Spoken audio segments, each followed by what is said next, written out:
छत्तीसगढ़ में आज तीजा पूरा त्योहार मनाया गया, लेकिन ये खास रहा कांग्रेस के लिए। कांग्रेस के लिए क्यों? क्योंकि आज कांग्रेस के तरफ से पूर्व सीएम रह चुके भूपेश बघेल का जन्मदिन भी था और तीजा पूरा के मौके पर कांग्रेस ने एक भव्य आयोजन किया। राजधानी के इंडोर स्टेडियम में ये आयोजन किया गया, जिसमें बारिश के बीच भी बड़ी संख्या में महिलाएं, कांग्रेस के कार्यकर्ता, नेता पहुंचे और एक तरीके से अपनी शक्ति दिखाने की, अपनी एकता दिखाने की भरसक कोशिश की और पारंपरिक अंदाज में पूजा पाठ किया गया। आपको याद होगा, इसके पहले जब भूपेश बघेल सीएम हुआ करते थे, उस वक्त वो सीएम आवास पर इस तरह के कार्यक्रमों का आयोजन करते थे, जिसमें बड़ी संख्या में महिलाएं भाग लेती थी, हिस्सेदारी दिखाती थी और कई आयोजन इसमें सांस्कृतिक और अन्य आयोजन किए जाते थे। तो ऐसे में आज ये आयोजन करके कांग्रेस ने एक बार फिर से ये जताने की कोशिश की है कि छत्तीसगढ़ की संस्कृति धरोहर को संरक्षित वो करती आ रही है और इसीलिए वो ये आयोजन कर रही है। तो ये संदेश देने की भी कोशिश की और साथ साथ अपनी एकता दिखाने की कोशिश भी कांग्रेस ने की।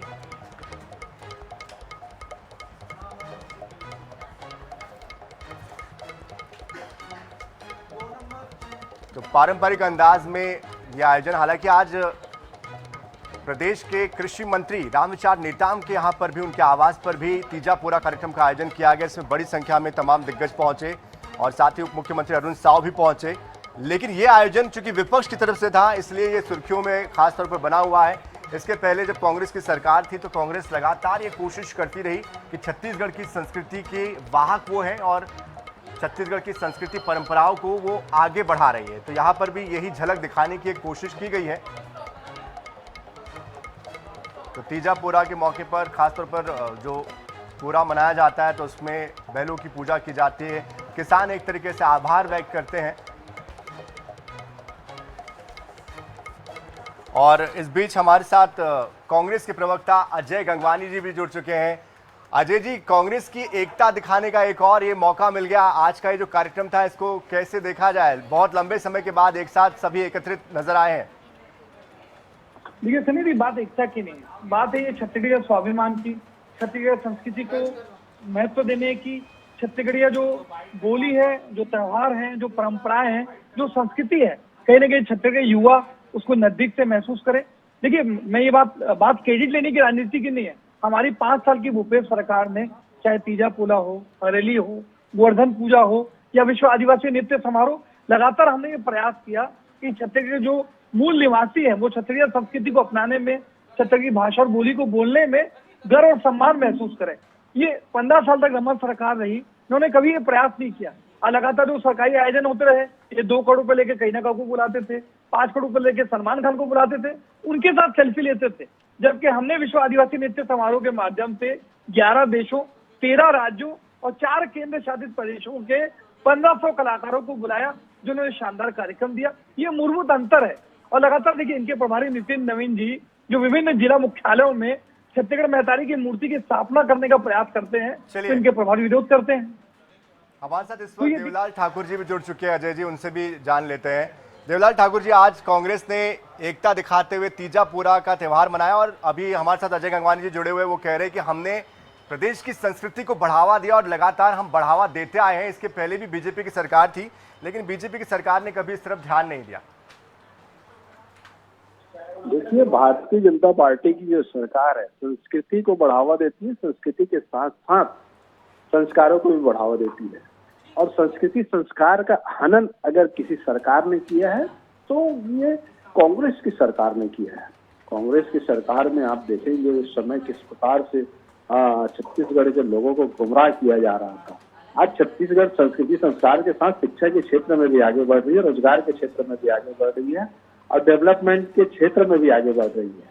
नहीं तो इनके जो पूर्व मुख्यमंत्री थे, वो सारा चीज लोगों को, छत्तीसगढ़ के लोगों को गुमराह करने का काम किया। क्या सिर्फ गुमराह कर रहे थे और ये सिर्फ दिखावा था? जो छत्तीसगढ़वाद का जिक्र आप लोग करते थे, क्योंकि देवलाल जी तो यही कहना चाह रहे हैं। जी जी, मैं तो ये वही भारतीय जनता पार्टी है जो 15 साल तक छत्तीसगढ़ संस्कृत परंपराओं को जीवित करने का काम करते हैं। और कितना भ्रष्टाचार करके उसका पुत्र कितना पैसा आयोजन, ये सारा चीज छत्तीसगढ़ के लोग देख रहे थे कि किस प्रकार से छत्तीसगढ़। देवलाल जी, आऊंगा मैं आपके पास। देवलाल जी, उनकी बारी है, उनको बोलने दीजिए, वापस में आऊंगा आपके पास। जी अजय जी। देखिए मैं कहना चाह रहा हूँ, जब तक ये 5 साल भारतीय जनता पार्टी विपक्ष में थी, जब हरेली का सरकारी आयोजन हो या तीजापुरा का सरकारी आयोजन हो तो लगातार विरोध करते रहे। लेकिन जब अपने राजनीतिक हितों को साधने के लिए, वोटों के ध्रुवीकरण के लिए, यही अपने जो है अपने अहंकार को, अभिमान को छोड़कर छत्तीसगढ़ अस्मिता और स्वाभिमान को स्वीकार करना पड़ा। अभी विष्णुदेव साय जी ने अपने मुख्यमंत्री निवास में हरेली का आयोजन किया, तो ये स्पष्ट रूप से दिखता है ये सीधा सीधा जो सरकारी आयोजन है ये छत्तीसगढ़ अस्मिता की, छत्तीसगढ़ स्वाभिमान की जीत है। हमने लगातार ये प्रयास किया। आज पोरेबासी जैसा त्योहार, बड़े बड़े अधिकारी, बड़े भाजपा के नेता, आज महत्वपूर्ण बात है कि हमने हरेली के दिन छत्तीसगढ़ ओलंपिक की शुरुआत की, लेकिन दुर्भावनावश पूर्व सरकार को क्रेडिट न मिल रहा है, ये जानबूझकर छत्तीसगढ़ ओलंपिक बंद करते हैं। हमने देखा था नहीं, 65 साल की बुढ़िया हो, ये 60 साल का सियान हो, सब जो है गेड़ी चढ़ते रहे, पिट्ठू खेलते रहे, सारे कबड्डी के मैचेस होते रहे। अजय जी, आप इसका कॉपीराइट तो ले नहीं सकते भाई। परंपराएं, संस्कृति, धरोहर ये तो पहले से चली आ रही है। ठीक है, आपने उसको थोड़ा बढ़ावा दिया, आपने उसको लोगों के बीच और ज्यादा प्रसिद्ध किया, लोकप्रिय किया। जब बड़े जनप्रतिनिधि इस तरह से कार्यक्रम करते तो उसका उत्साह अलग होता है, उसकी पहुंच अलग होती है। इसका पूरा श्रेय लेना कितना जायज है? सनी जी, मैंने वक्ता के पहले शब्द में कहा कि ये क्रेडिट लेने की राजनीति नहीं, ये कांग्रेस की संस्कृति है कि जो हमारी छत्तीसगढ़ परंपरा हो, संस्कृति हो, जो हमारी विरासत हो, उसको हम सहेजने का प्रयास करते हैं। छत्तीसगढ़ जो युवा पीढ़ी है, जो 18 से 25 साल की युवा है, वो छत्तीसगढ़ संस्कृति को महसूस करे, छत्तीसगढ़ की बोली को महसूस करे, छत्तीसगढ़ अस्मिता। चलिए, देवलाल जी प्रतिक्रिया देना चाह रहे हैं, छोटी सी प्रतिक्रिया देवलाल जी। देखिए, छत्तीसगढ़ में इन लोगों ने बासी चम्मच से खाई थी। आप सबको याद होगा कि चम्मच से बासी खा करके इन लोगों ने करोड़ों रुपया का बासी का त्योहार मना के भ्रष्टाचार किया था। ये छत्तीसगढ़ के लोगों को ठगने का काम किया है। इन्होंने कभी छत्तीसगढ़ के संस्कृति संस्कार से इनको कोई मतलब नहीं रहा है, सिर्फ दिखावा किया। वो तो हमारे आचरण में है कि हमको छत्तीसगढ़ का त्योहार मनाना ही है, वो कोई दिक्कत नहीं है। जिस प्रकार से आप लोगों ने भ्रष्टाचार किया वो किसी ने देवलाल जी, आपको ये तो मानना पड़ेगा कि छत्तीसगढ़ की परंपरा, संस्कृति, धरोहर को पॉपुलैरिटी जो दी है, कहीं ना कहीं वो पिछली सरकार ने उसमें एक महत्वपूर्ण भूमिका निभाई है। और ये शायद आप अभी माने या ना माने, लेकिन ये लोगों के बीच में जिस तरह से संवाद इसको लेकर होता है, हमारे त्योहारों को लेकर, ये अब ज्यादा होने लगा है। बहरहाल बहुत शुक्रिया हमारे साथ जुड़ने के लिए देवलाल ठाकुर जी। अजय गंगवानी जी, आपका भी हमारे साथ जुड़ने के लिए। तो देखिए, त्योहारों को लेकर भी हर बार राजनीति होती है और आज भी कुछ ऐसा ही देखने को मिला है। और अब ये चर्चा का विषय बना हुआ है कि कौन कितना संवाहक रहा है इन त्योहारों का, परंपराओं का।